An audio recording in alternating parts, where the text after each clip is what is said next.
my thumbs still hurt from this one.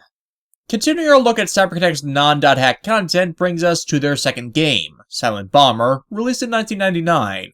As opposed to their first game, Tail Concerto, which was an action-adventure platformer, Silent Bomber is done in the style of a top-down shoot-'em-up arcade game in the vein of, well...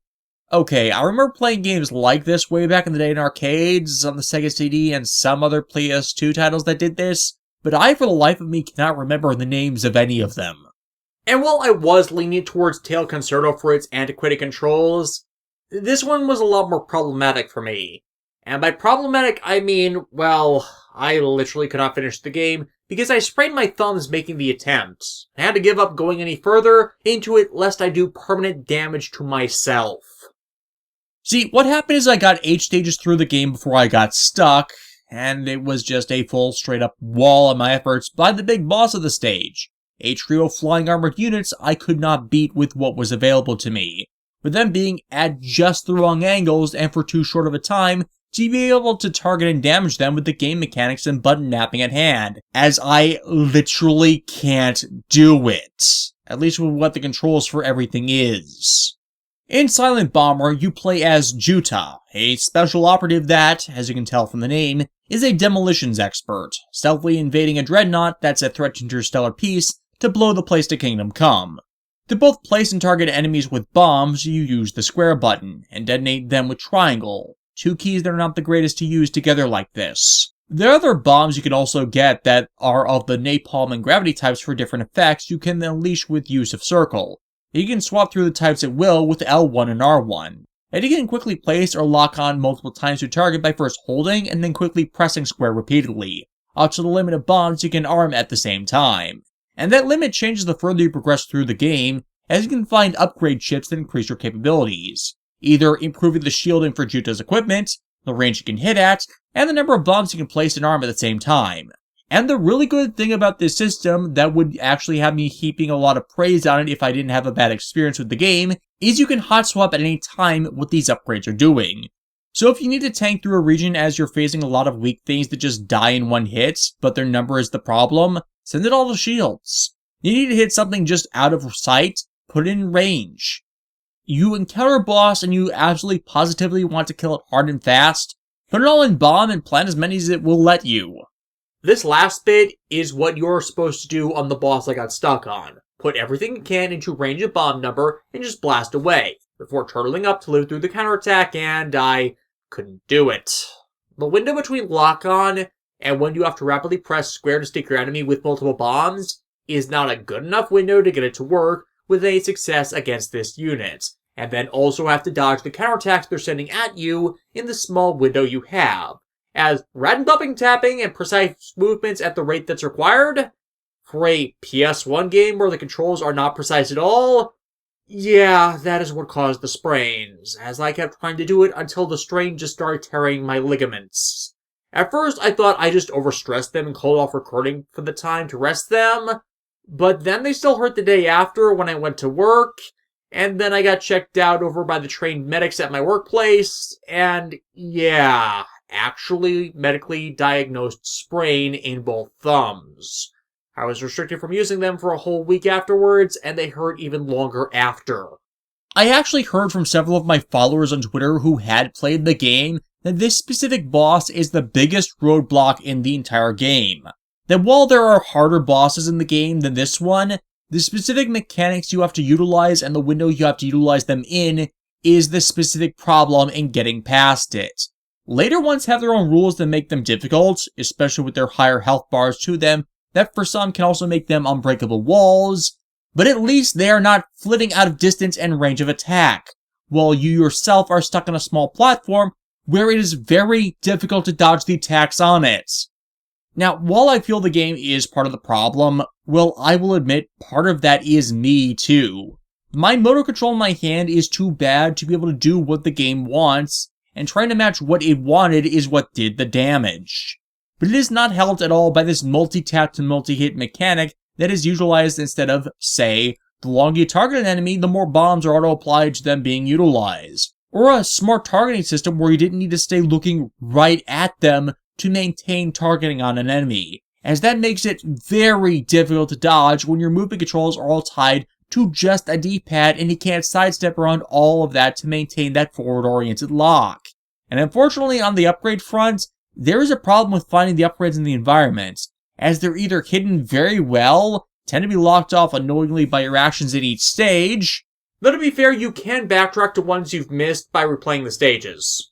and the necessity to hot swap them all out of a useful to survival category because they're too few in volume to eventually upgrade Juta and keep him upgraded as the game progresses does end up being a big hindrance if you're not adept at playing the game, as you find yourself constantly in crises where you need shield, bomb number, and extended range all at the same time, but will need to cut one or two in favor of the others to even get past it as is required by the mechanics of the boss fights. If you turtle up, the fight is longer, and if you need the shields that much, you're not likely to survive long enough with the weak bombs as it is. And if you don't do that when you have this vulnerability, then the bosses target you when you can't have full shields as you need the bombs to damage them.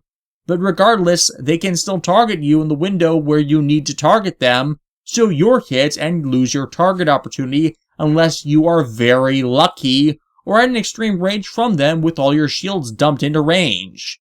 If you're hit like that, you're practically dead to rights, and if you don't do that, you get hit anyways.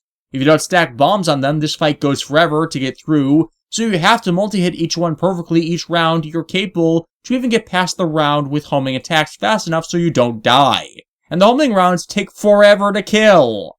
The best I got was using the gravity bombs to keep them off of me for a bit, but half the time they take more damage than they previously did to disperse, and would stick around so I both need to dodge them and the attacks of the units. This is too much multitasking and fine control that I literally can't do it. This is not helped by my DualShock 3, well, not being in the best of shape either, and my backwards compatible PlayStation 3 having Bluetooth connectivity issues. Really bad Bluetooth connectivity issues. I actually need to keep my controller wired at all times, as otherwise I lose signal completely at random. So collectively, yeah, I can't do it no matter what I try. I spent an hour on just this fight, taking breaks in between attempts as my hands would cramp up before the sprains happened. So, sorry. The 8th stage out of 14 was where I had to stop playing and grab the rest from YouTube, if only to not suffer permanent damage to myself. Like, from what I experienced, if it were not from just the targeting when they strafe the platform, I'd be able to do this, but I can't, and it sucks. So I'm freely admitting outright this is not a complete review of my own personal experience of the game in regards to the sections I had to get footage of past the point where I got stuck. And the people just dashing through where I got stuck just leaves me baffled at how they were able to do it, considering the problems I had with the control layout. This is why I bring up when gameplay controls and mechanics cause damage to me, people. It's not me chickening out of doing something hard or hiding behind a disability, it's addressing an actual physical limit that game developers often do not take into account when designing their gameplay that can cause real and serious injuries to the unawares. As a result, I won't be commenting as heavily on game experience and how to get past stuff, and more on the story, as the story here is actually good and makes me wish I didn't risk injury to myself to actually play and complete this thing. Anyways, to recap the story, your main character, as said before, is Juta, who in the cutscene looks like Counter Guardian Emiya from the Fate franchise. Back then, the battlefield was all I knew of the world.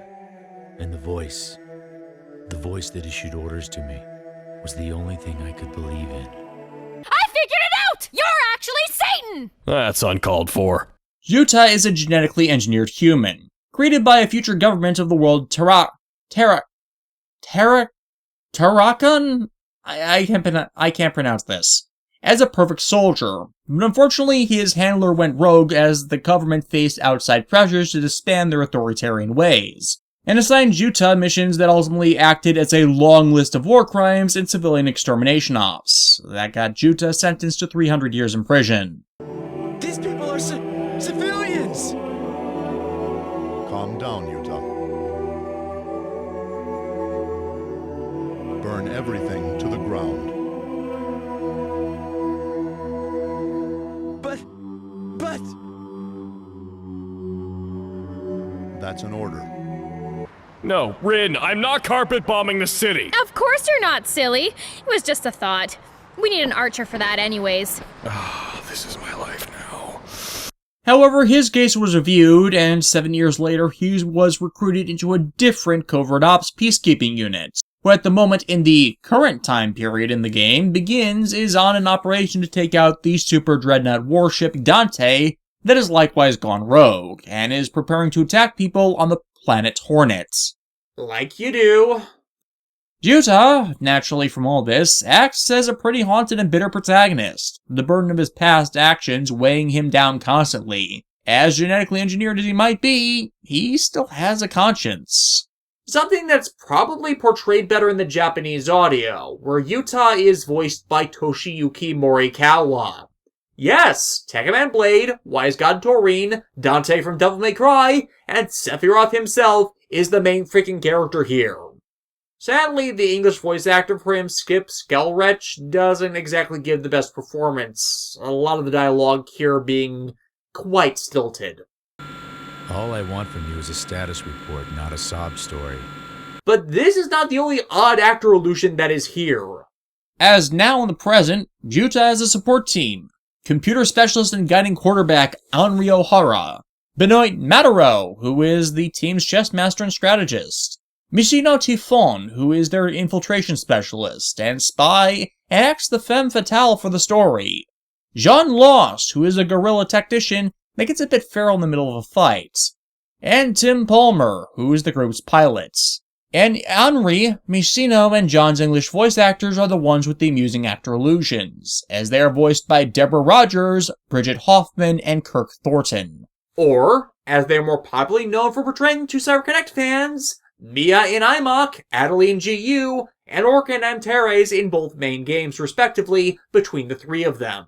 It is hilarious and amusing to me to see the actor recurrence in CyberConnect's works, both for the voice work in their Japanese and English versions, but also their continued collaboration is very much appreciated.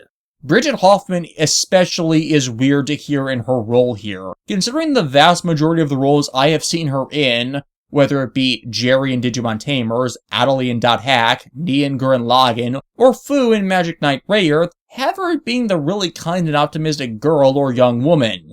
That just happens to end up being a couple really bad days away from having a psychotic break and going full-on yandere. What, she also does Crazed Sadist very well. But from everything I've seen of her credited roles, she never came off to me as an actress that would pull off the Fujiko Mine-styled seductive femme fatale off very well. And yeah, she doesn't. As I said about Yuta's English actor, the acting here for the voice roles in English are all pretty stilted and not delivered particularly well. Some of this I feel is miscasting, some I'm almost certain is poor voice direction. 6 of one, half a dozen of the other. Honestly, the one who did the best with the material here, I feel, is Benoit's voice actor Richard Carino, who is better known as voicing Kenshin Himura in Rurouni Kenshin's anime. As somehow, with the smooth way he speaks that nonetheless primarily unnerves you, he sells playing a sociopath. Anyways, the team infiltrates the ship and begins their assault, first working to disable the Dreadnought defenses, after their attempt to sneak in is screwed over by a traitor on the team giving the Dante advanced warning of their operations. So as you'd expect, you have to blow everything to Kingdom Come to both get all the drones and personnel off Yuta's back, and disable the ship's larger defenses. On top of the defense drones, there are a ton of breakable objects everywhere. Some hidden up on ledges that contain both your temporary armaments, such as the gravity and napalm bomb materials, and the E-chips needed to upgrade Yuta. And pretty often the supplies you'll need can end up hidden in little nooks and crannies.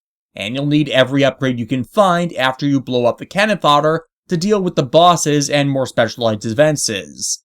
Such as this thing, which is a weapon to surpass Metal Gear! I mean, come on! You can actually strafe! How the hell am I supposed to compete with that? This ship, as you can probably tell, is ridiculously massive. I'm talking scale to a city space colony massive, with how much there ends up being to traverse in here. If I didn't know better, I'd think it on par with a Star Destroyer from Star Wars, especially with the overwhelming white metal aesthetic a lot of the structure has that, again, reminds me of another game that is like this which I just cannot place. And I really wish I could. What this game reminds me of is nagging at me something awful, but I really can't remember what I played in the 90s that is pulling up this feeling of nostalgia.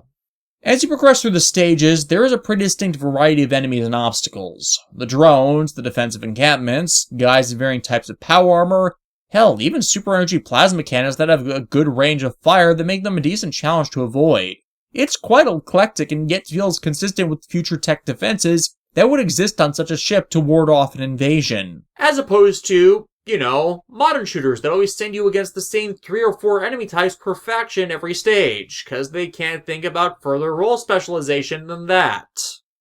As the story progresses, we learn that the man who's heading the operation is some type of purple alien fat man. I swear his character model was based on a character from Dune. I'm again faced with a feeling of familiarity, and yet I am completely unable to place as to why. Who think their efforts are pointless. Even though Yuta acts as a massive distraction, while Masino and Henri do a more covert infiltration to start taking over the ship's systems, so as to then guide Yuta to attack and break more critical systems throughout the Dreadnought, and also save their teammates as they get in trouble amidst the counterattack of the ship's forces. Something I noticed here as I played the levels I could complete is it was pretty easy to, if you kept moving, run circles around enemies and lay bombs behind you, which if they chased you, made it easy to blow them all away without having any problems relating to drops in shields or health. Even normal bombs did this without fail, so it made it a decent time to stockpile the rarer 2 bomb types for when they'd be needed against more specialized enemies and bosses. Jumping around again especially helped with this, as Yuta is able to air dash to avoid fire as long as the unit isn't also a flyer. As boy, when air dashing against the flying enemies, did I frequently get hit. This is of course assuming you're able to move in a way that allows you to evade fire. Later enemies in this game, not such an easy prospect. After that's all done, Mishino directs Yuta to blow up the primary air processing plant. While it won't kill everything on board as there's redundant systems, it will make them prioritize defense of secondary systems and allow them both through to their next objectives. This stage is fun with you just blowing up everything in sight, and every so often a health restorative item or upgrade will pop out of one of the destroyed structures. Honestly, this one feels like a top-down viewpoint of the old kaiju building destruction game. Rampage! And it gets you a bit of experience avoiding the fire of the medium-scale enemies that populate the plant. And even better, the boss of this stage? It's a giant robot you can jump on top of and smash open a hatch to blow it to smithereens! How cool is that? This is like taking out the Death Star from Zoids, but without having to use a giant particle gun or shooting a Liger-type Zoid at it to do so. Long story, watch Zoid's Chaotic Century for context. This is, of course, where we reach the level where I got stuck. The fat man sending out his elite assault unit, Blue Mist, as Yuta is directed to release the prisoner holding facility, as Henri got caught, via traveling through the Dreadnought's sewage network. Because there always is. This entire stage is one long on-the-rail shooter segment where you're locked to this platform, and have to defeat every set of enemies that comes after you. And it's damn tedious even before Blue Mist shows up to screw with you, as there's nowhere to really dodge to. Hell, some of them intentionally go out of your range and then swing back.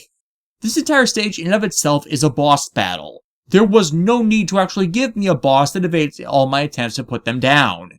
Seriously, I was having fun with this game before this, but this is where I began to seriously be irritated, and then of course I hit the wall of this frickin' boss battle. And to add what I said earlier, it wasn't just a matter of hitting them as they attacked me as was the problem. They sent out these homing black holes that took a long time to blow up with my own bombs, and evading them while trying to blow them up was a futile exercise as, even if they got damaged and were off your tail for a moment, the bomb blast only caused them to rebound, and then strike at a different angle than before, forcing you to quickly change where you were moving on this stupid small platform that proved itself impossible, as often your changed pattern would lead to you to getting hit by the other homing black holes. If you're wondering why my left thumb would have been strained so badly to end up sprained, this is why. I honestly cannot grasp how the player ended up using footage from could so easily lock on and target them the way they did, cause they had no problem with this in evading their fire, which I could just literally not get to work. Why? Why can't we kill one soldier You did. Many times. With this, we reach the prisoner facility, meaning you have to search through the cells for power-ups. Even as every room you enter, it causes the external enemies to repeatedly respawn. And the angle doesn't make it easy to see what's stashed around corners at all. With the enemies here having a stun charge and you being stuck in close quarters, you'll get hit. A lot. As you have to search through the region for power-ups and the triggers that disable the force barriers locking each sect. On the bright side, there's a lot of E-chips for boosting your stats. Ones that were far more needed before this previous boss encounter. Henri! Hey, pull yourself together. Yuta. The enemy will be on top of us soon. I can't believe it. I never thought you'd come here to rescue me. Really? 'Cause I'm sure he was a step away from giving you the nice guy pose earlier. Our mission can't proceed without a commander. It's a matter of practicality, that's all. Soon? I'm the mere shell of a man now. I'm nothing more than a simple killing machine. But I don't believe that you're anything like me, Henri. Past that, though, we find ourselves in a biological weapon facility. Are we talking nerve gas, a virus lab, or Metroids and the thing from another world? What the? The plant's been destroyed! What the hell happened here? Well, that's done. On to the next stage? Actually, no. Turns out they're biological subjects. They escaped. And it turns out what they bred here was a giant mantis light monster with, I think, energy sinkles implanted in its forearms? Or are they just bioluminescing? Regardless, they're deadly, though of course are weak to being bombed. Or even better, napalm. Mac wants the flamethrower. Mac wants the what? That's what he said. Now move! Huh. So that is where they would later recycle that sound effect from for data drain. The problem, of course, when these things start showing up as twins or in triplicate, as it takes quite a bit to get one to stay down, let alone when you're surrounded by them as they spit acid at you. And of course, they're not the only ones you have to fight. These are merely the larval forms. You have to deal with a fully grown one to clear the bioweapons lab out completely. Fortunately, as it's so big it can't really move, so using the special bombs on it appears to do the trick. Though it also spawns smaller minions, which would obviously be a pain. Benoit after this contacts us, taunting Juta with what he did in the past, and asking if he likes what he's doing now. Becoming a slaughter of hench-men again on order of another? The party will soon begin, and then I have no doubt that you'll discover the other face that is hidden behind Dante.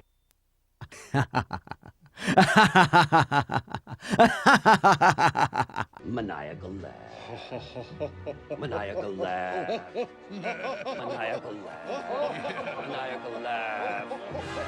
Though honestly, from watching the footage now, if I hadn't gotten stuck at Mission 8, I probably would have gotten stuck in Mission 11 as, yeah, more blue mist units as Yuta tries to make his way to the bridge. I call this one potentially easier from what I'm seeing, as they're not pulling the same type of ranged nonsense, so they end up in your range of attack anytime they try to come and strike you, thus are easier to hit. At least as much as an aerial enemy can be. The pain of this, of course, being you still have to deal with their homing gravity balls, or whatever those things are called. But as they're in smaller numbers at a time and the platforms are larger, it's still easier. Again, I presume. The platform is locked out mid-trip, though, Henri taking a while to get it working, so there's of course an interim battle royale before we can get to the purple fat guy, and of course, even more blue mist units hounding the trip up. Rin, we need to get the fuck out of here! What? Why? This guy is going to destroy me! Nah, you got this. He's pretty much Irish Hercules, Rin! But is he Satan? To think you wiped out all my men. I don't know who you are, and I don't care. I am so saving that line. One thing is certain. You're the most powerful warrior I've ever met. You must not get out much. I know a guy who can take railguns to the face without flinching. All right, this is the final battle. Let's get on with it. Please, I've got 3 more stages to recap. And yeah, this is the fight my Twitter followers warned me about as being a bigger hassle than the initial Blue Mist Squadron, and I can kind of see why. But to me, there's at least only one of him that I have to worry about, and he's not constantly shifting camera angles that would screw over my chance to target him. Here, it's just a matter of learning his rotation and evading fire from one guy, instead of dodging the antics of one dude only to be bum-rushed into the hitbox of another through no fault of your own. I regret nothing. How was that not a meme? So we make it to the bridge, and it's already mission accomplished? Oh, wait, hi Benoit. He sicked a bioweapon in the lab on the heads of this operation, and took over Dante himself by convincing the onboard AI to assist him by altering its programming so it would be loyal to him, and then unshackling it. Great. Mission over? Actually, no. Benoit is taking over as the villain of this game, having betrayed the team from the start, which surprisingly works, again due to Richard Carino's unnerving performance. Brain, the autonomous program, takes priority over all control systems. What that means is, if you control Brain, you control the entire Dante. But all Dante wants is pizza and strawberry milkshakes. He's not that hard to coerce. But yeah, he's been trying to get them all killed, and even in the back of his head, he knew the team would otherwise be able to stop him if they lived, and he would have gotten away with it too, if it weren't for that meddling Satan! You're a natural-born slayer. Of men. Henchmen. This, of course, is Benoit trying to break Utah, invoking his trauma from 7 years ago, but thanks to him rescuing Henri, it backfires as she supports him emotionally. I bet there's something that you want to protect. Even if you've lost sight of it now, it hasn't disappeared. Your soul isn't empty, Utah. Don't let Benoit convince you otherwise. Shut up! Shut up! Shut up! What could you possibly know about him? All right, enough of this. Utah, I want you to come with me. Is he doing the Vader speech? Together, you and I will use the Dante's power to plunge the world into sheer chaos and panic! He's doing the Vader speech. With our combined strength, we can end this destructive conflict. I won't claim to know what's right. I'm not interested in who I am. But one thing is extremely clear to me. I have a duty here to perform, and that duty is to destroy the Dante. First step. Summon an inferno. The negotiations have broken down, I seem to be running into that phrase a lot lately. Though, honestly, I should have seen this portrayal coming. Not just from his English voice actor, but his Japanese one, Kinetoshiozawa. Shiozawa was somewhat typecast in his career into playing chess master strategist type villains due to his tendency to over-pontificate, which made him sound aristocratic. Be it Mikuve in the original Gundam series, or Shadi in Toei Season 0 Yu-Gi-Oh! Series, or Emperor Neo in Nadia and the Secret of Blue Water. This was actually one of his final roles, as he died in 2000 from a cerebral contusion. But it turns out Benoit was a hologram the entire time, Brain attempting to eject the entire bridge and Utah with it, but Tim rescues him in their dropship, leading him back inside the facility to race after the rogue agent, which in response has Benoit instruct Brain to free more of the bioweapons, and turn the internal weapons on everyone on board. So instead to stop all that and the Dante from being able to attack, the decision is made to shut down the main reactor first, as with it down, Benoit will have nowhere to go, nor any weapon to use. And fortunately, Dante has support cruisers as part of their defenses, with guns strong enough to punch through sections of armor to make shortcuts for them around the sealed bulkheads. And while those cruisers are defended, they're far less defended than the reactor. It just takes fending off the bioweapons from reaching Henri for a bit for her to get those open, even as Hornet's own military forces try and fail to intercept the dreadnoughts. And this assault you being able to see just how large the Dante actually is.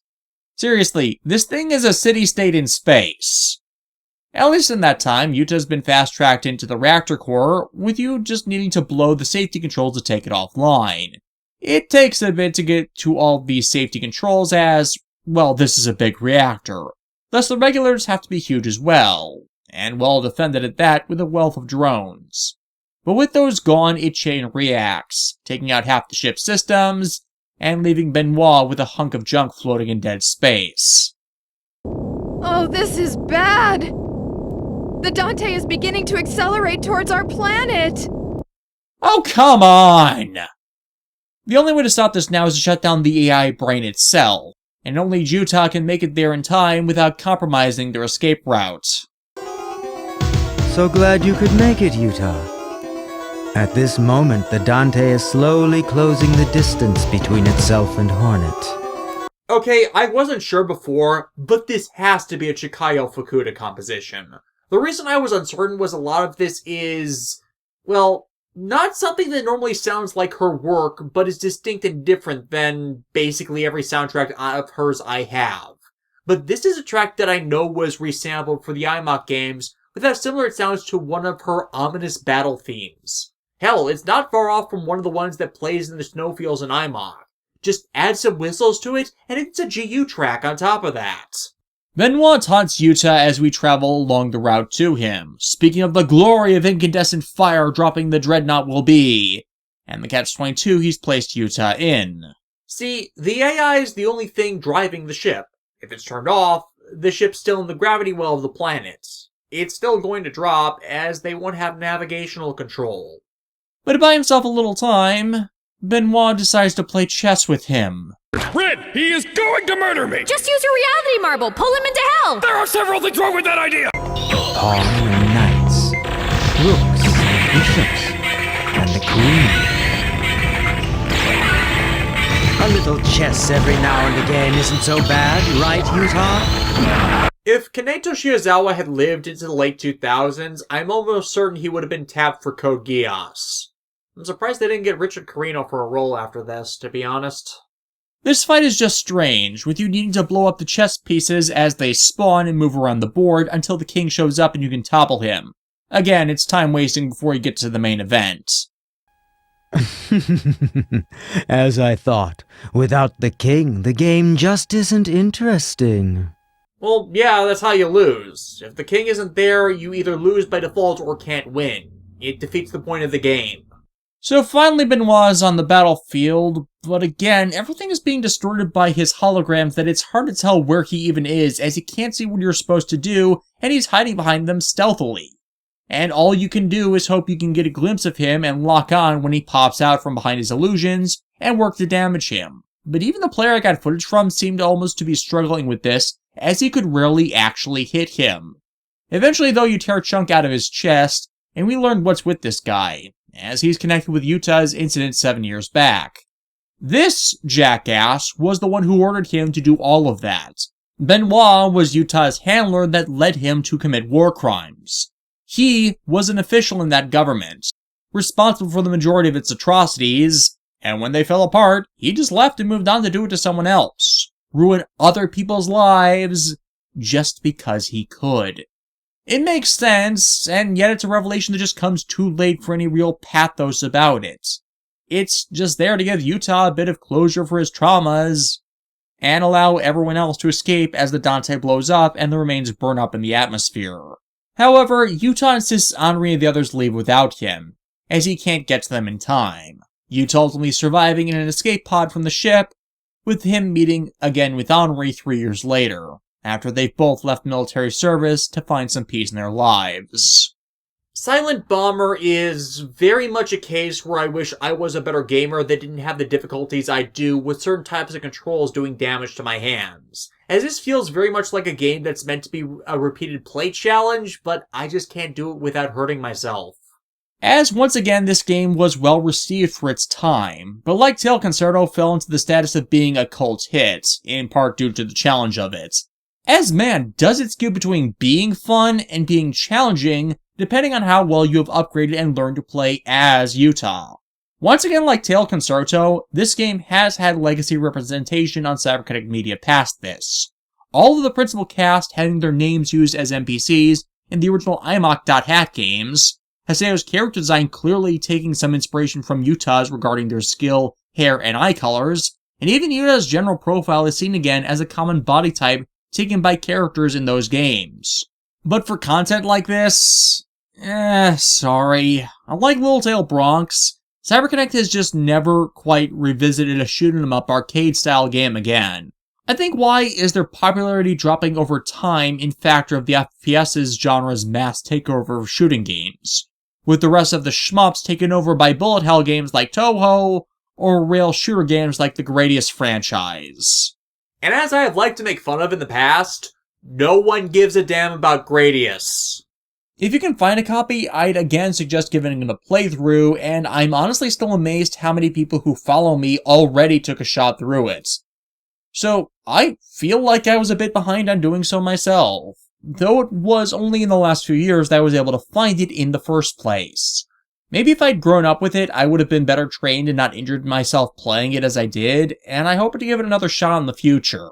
This ends the early games of CyberConnect. Everything they would produce for years after this would either be tied into .hack or made as Naruto games developed on commission for Namco Bandai. I haven't quite decided what games of theirs I'm going to showcase next, but if you've seen the shelf through my vids for a while, I've got no shortage of choices from which to call from, and I am very happy for that. I'm Shinta, and I'll see you all next time.